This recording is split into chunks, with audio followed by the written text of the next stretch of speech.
Hello and welcome to Icons of UAE. They say early bird gets the worm, and this stands absolutely true for our next guest today on the show. He started interning at the age of 15 and he already knew that he was made for much bigger things. He founded a company in India and that's now going global. Let's speak to him and uncover what is his journey. Please welcome Mr. Harshpatel, CA, lawyer, author, speaker, philanthropist. He is founder and global CEO of Waterandshark. When we believe in ourselves, we are already halfway through. And with that mindset every day, it's not just a philosophy that yes, I can and I will. My choice was perhaps to be the chartered accountant, though it was a toughish one, but I felt without money, this profession can give me to reach the sky is the limit.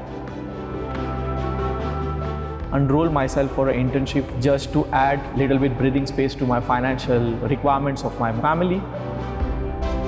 And I was just 19 years of age and I founded this firm. We envision that the name of the firm should reflect the vision, the goals and the quality of the services that we're providing to clients. The ocean of a financial and the legal industry, there is enough space for everyone to stand out, grow and make their presence. I firm admirer of being local but going global. We are operating from more than 10 countries. We are here, the shark in the big ocean of the financial and the legal industry.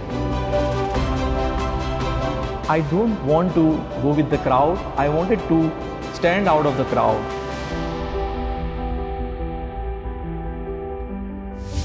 Hello sir, thank you so much for joining us today. Thank you for inviting me here. So Harsh, the first thing that actually caught my attention was the name of your company. It's Waterandshark. How did that come about? When we started this company, we envisioned that the name of the firm should reflect the vision, the goals and the quality of the services that we are imparting while providing to service to our client. And yet, it should not reflect the only domestic, but yet globalized level of the firm. Water signifies for a transparency in the quality service that we provide. And the shark, just like being a shark like in the ocean, far-sighted net in the vision. And that's how we call it. We are here, the shark in the big ocean of the financial and the legal industry. You in fact kind of started also as a shark. At the young age of 15, you already knew that this is what you want to do. You had a path in your head. How did that happen? Take us through your journey. At the age of 15, during our summer internship, I enrolled myself for an internship for 4 months just to add little bit breathing space to my financial requirements of my modest family. And that 4 months gave me opportunity to think about the profession that I need to choose further. And after that, I pursued the commerce graduation and enrolled myself with the Narsi Munji College. And at the early stage of this commerce graduation, I realized that in the finance, we have multiple options. But that point of time, CA or the MBA could be one of the topmost option for a guy who hails from a lower middle class family. And my choice was perhaps to be the chartered accountant, though it was a toughish one, but I felt without money, this profession can give me to reach the sky is the limit. That's how my journey began at enrolling myself for a chartered accountancy examination, enrolled with simultaneously pursuing my commerce graduation. So as a CA, don't you have to study like a long time, like for long hours? How many hours were you studying at that time? I would literally feeling like a goosebump when I go back to my journey when I was pursuing my CA. It is perhaps nothing but a 3 typical zone that we were living in. So morning first shift is like a college, then attending an internship and then attending the CA. So it's around the clock 18 hours. Almost for a 4 year, I believe that it was so much dedication, perseverance and determination that took me to realize my goals of achieving the CA examination.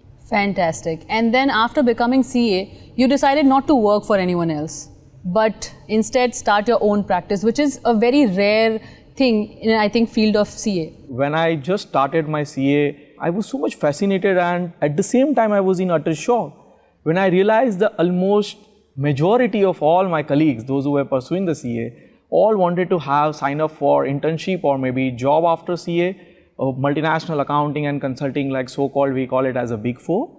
That fascinated me, that I want to go with the crowd. I wanted to stand out of the crowd. So settling me is never in my principle and the blood, though my situation may not have warranted me, supported me that point of time.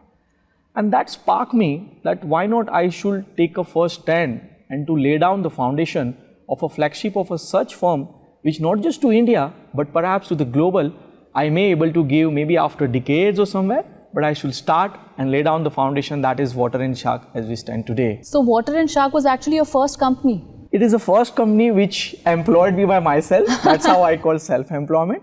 And I was just 19 years of age that time when I was pursuing my commerce graduation, and I founded this firm. Amazing. So in that case, when you started, at that moment you were in India. And in how many years did you start to travel around, and then when did you go global? As I said earlier, the reason that sparked me was there was no disparity of the financial and the legal service being provided in India as compared to the global multinational network firm that we call Big Four and other legal network firm. And I saw all the chartered accountant firm in India, they are primarily operating as a domestic firm. Their visions was only restricted to the domestic. And I form admire of being local but going global. So Indian by heart but made for global. Local.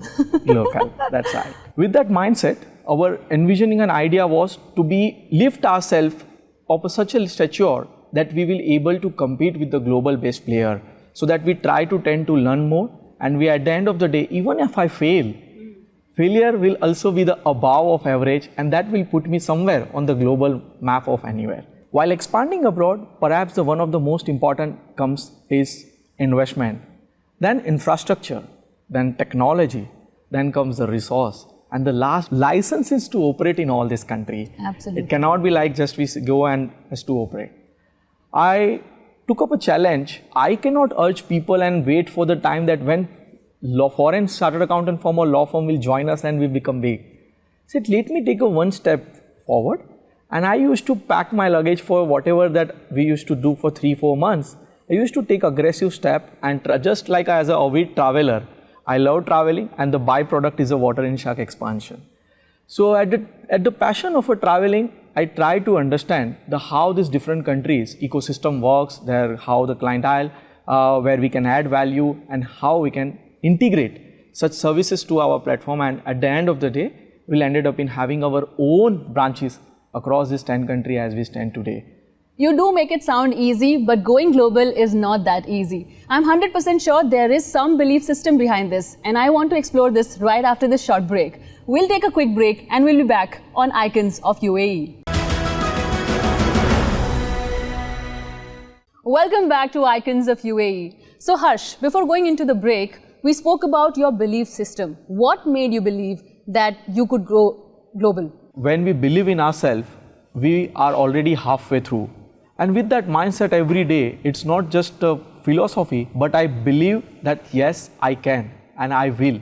That is with the mindset and the motivation, I keep myself going each and every day. However, having said that, I would like to add one more conviction which added to my vision. In 2017, when our Honorable Prime Minister Shri Narendra Modi urged loudly to all the chartered accountants in India to not just to work in India and to have a vision for a domestic firm, but why not to give the world one of the rising Indian chartered accountancy firm in the Big Five. Wow. And that is the goal set that our Honorable Prime Minister set for our Indian chartered accountant, that made me believe that this can be possible. Whatever I was thinking and I was envisioning, I realized that this could be possible, even much more with the blessings of our Honorable Prime Minister. Fantastic. But I'm sure with expansion, you might have had to actually make some sacrifices as well.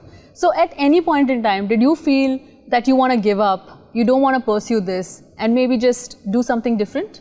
Every point of time, sacrifice is a part of your success. If one needs to only just a success, then that cannot be possible, because it's a journey which requires you to sacrifice certain aspects that makes you a successful. And I believe the sacrifice, it's all just in a way of this my journey, which is bit and parcel of the way. And with regards to which you said any point of time giving up, I don't say no, to be honest. Interesting. Many of my team members, colleagues or partners, they might be seeing as aggression and the passionate every day. But at the end of the day, yes, from deep inside of me, many point of time and stage of my journey, I wanted to quit and I wanted to switch to something else. Okay. But I did not want to give the world the charm of winning by quitting me. So that's the conviction and the perception of me being winning on the other side put me into a situation and keep going on. In fact, I was reading about you that you gave up on a salary of 1 crores to continue this. Tell me about that. That's true. At the very inception of perhaps I may be third year of my practice, that is 4th and 5th year of our foundation of a company, I was offered one big global position role in one of the India's fastest rising global chartered accountancy firm. They wanted someone to look after a global operation. That point of time, I was into a dilemma whether to quit a firm which is not yet reached even to a break-even or even a basic taking care of the day-to-day expense, or to expect the big fat check which perhaps that point of time considered to be the equivalent of some of the big 4 partners. Yeah, it'll be like what, 500,000 dirhams a year? Probably yes. And for a guy who hailed from a modest family, that was really huge. Yeah. For a 1 second, I was thinking, yes, I wanted to settle. But then I realized, no. The dream is, the vision that we have started, I don't want to quit so early. And the quitting is never in my dictionary. I always feel, keep going on and keep hustling. The winning will always be on your side. But what about your mentor? Do you have anybody who you look up to for your day-to-day success and milestones? Mentors per se for me is not someone who is just elder and advising you or helping you in your journey. Mentor, I look after mentor in each and every person that corrects me, guides me and helps me to keep going, which includes my close friend, those who have time and again have helped me and corrected me and rectified which areas I am going wrong and what I should do further. So that is where one say, give me your 5 friends' name and I'll show you who you are. So I am very particular and choosy about through whom which we spend the time. Second, mentors per se, yes, there are gurus, which I call them proudly my mentor, where under articleship I done. He gave me this conviction and power that at such early age, yes, you can do it. And he had given me a free hand and opportunity. That is because of which I could excel in whatever way I was doing it. And mentor in form of our family, my mom, my sister, professional gurus, mantras like elders, chartered accountants, or senior members of fraternity, including some solicitors and lawyers. So that's how I call it as a universe of mentor. Those who at the right time, at the right place, I got connected with them, and that's how I was in the right position. I felt so. I firmly believe that we have to be our first cheerleader. So are you also the same kind? Do you have any achievements you'd like to share with us today? I believe every day is an achievement. When you don't need any recognition to give you a conviction that yes, you have achieved something. Having said that, we all are human beings, and at the end of the day, recognition and awards do make us feel good. So to name a couple of few of the awards and recognition, I would like to share one of the coveted awards which I recognize one bestowed upon title of Forbes Top India 100 Great People Manager. Oh wow. Leaders of Change by the Economic Times, then UAE Most Influencer Financial and Legal Consultant, and so on. So apart from waterandshark, are you also toying with any other businesses currently? Waterandshark is my only love and passion for which I work as a profession. However, I had a privilege of associating myself in a professional capacity with various organizations, and namely few which I feel humble and privileged to be a strategic advisor to His Highness Sheikh Tahinoon bin Al Nahyan, a royal family member from Abu Dhabi, United Arab Emirates. I am also being the current Economic and the Trade Committee member and heading the foreign trade practice of Asian African Chamber of Commerce. Fantastic. Mr. Harshpatel, we are loving your tale and we want to know more about you. We will continue this right after this short break. Stay tuned, don't go anywhere. Welcome back to the final segment of today's show, Icons of UAE. Mr. Harsh, you do so many things, and of course, you are a very big businessman. What do you do in your personal time? I try to maintain my health and work-life balance, and I go for running or walking almost at least 5 to 6 kilometers in a day. I love cricket whenever I am in India, because in Dubai, though cricket is possible, but I like to be playing the game of which I love with my best buddies. Apart from cricket, I have now developed an interest of playing golf. So in my free time, I either go for playing golf or other activities as well. Tell me, what are you doing to give back to the society? Is there anything that you are doing for the society? I always say, universe is a whole family. What we give back is we will get. Giving back is not an option, is not a choice. Okay. Giving back is also one of our duties and responsibility towards the universe. What a wise thought. And why not to start early? It's not like when you reach a certain milestone, then only you can go for philanthropic activity or something. And with that mindset, I envision and I'm having a goal of empowering and educating at least thousands of family and the childrens across different countries and starting from India before I expand once again. And recently I thought, instead of spending some extravaganza, why not to empower and give a better life to 20 children.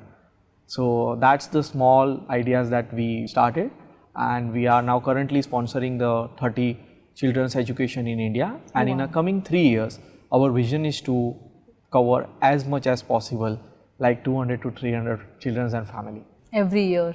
Yeah. That is beautiful. I wish you all the very best, and in fact for this I wish you lots more success so that you can do more. Now let's move on to a quick rapid fire where I'm going to just get to know you a little more personally. I hope that's not going to be a real fire. That depends on your answers. Okay, the first question is, early bird or night owl? What kind of a person are you? Depends on the requirement, but I try to balance it down, settling down. Okay, so you are like an early riser. Kind of, yes, kind of. Okay, coffee or tea person? Masala chai, desi chai. Karak. Correct, yeah. Okay, who is your favorite businessman? First, when I look up to in the mirror myself, yes, this is the man that I should, admire, and I should work towards admire. Apart from this, there are various notable persons with whom I truly believe and follow. Mukesh Ambani, then Steve Jobs, then Azim Premji, and there are so many other leaders across different countries which I keep inspiration and the wisdom to go on. Fantastic. Biggest cheerleader apart from yourself? Biggest cheerleader, though my family and friends, they never said it aloud, but I do see in their eyes, yes, they are a silent cheerleaders for me, and sometimes I feel why they're not saying it aloud, but that gives me sometimes more motivation to do more. Correct. Yeah, of course, getting a good job done from your dad is very difficult. Probably going global is easier than that. I agree with you.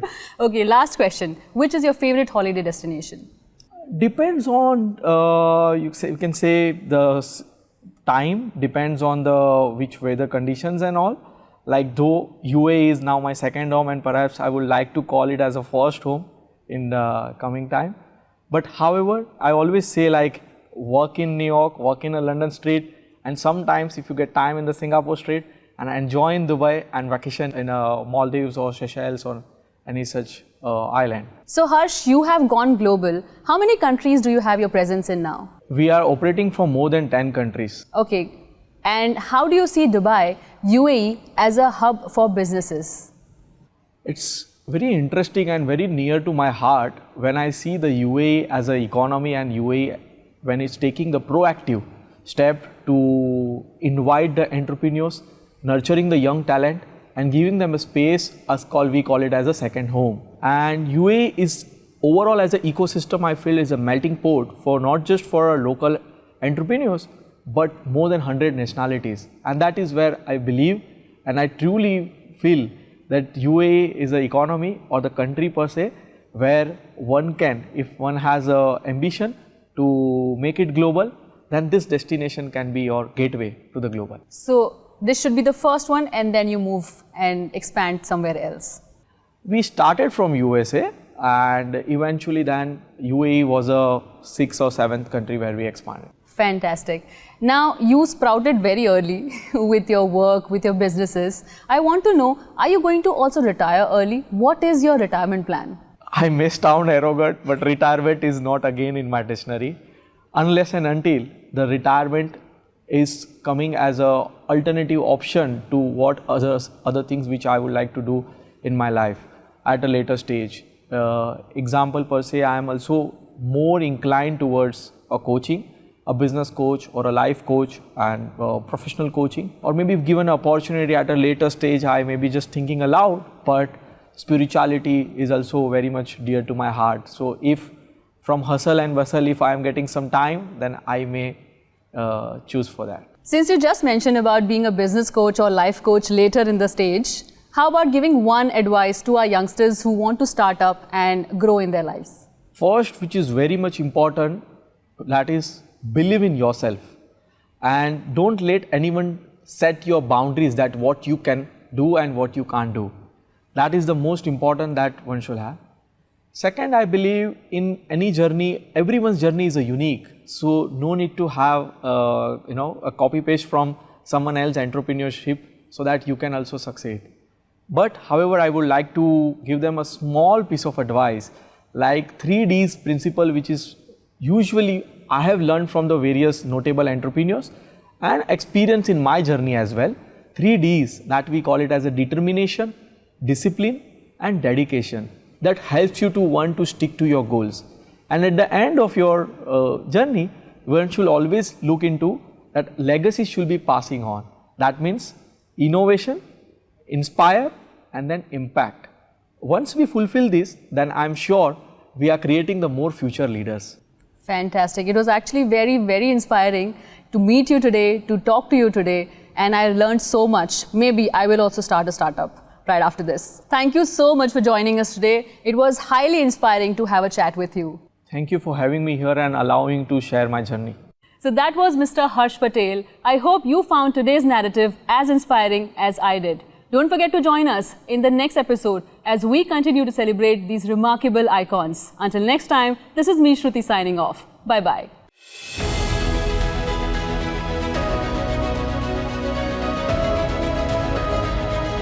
Are you an eligible bachelor by any chance?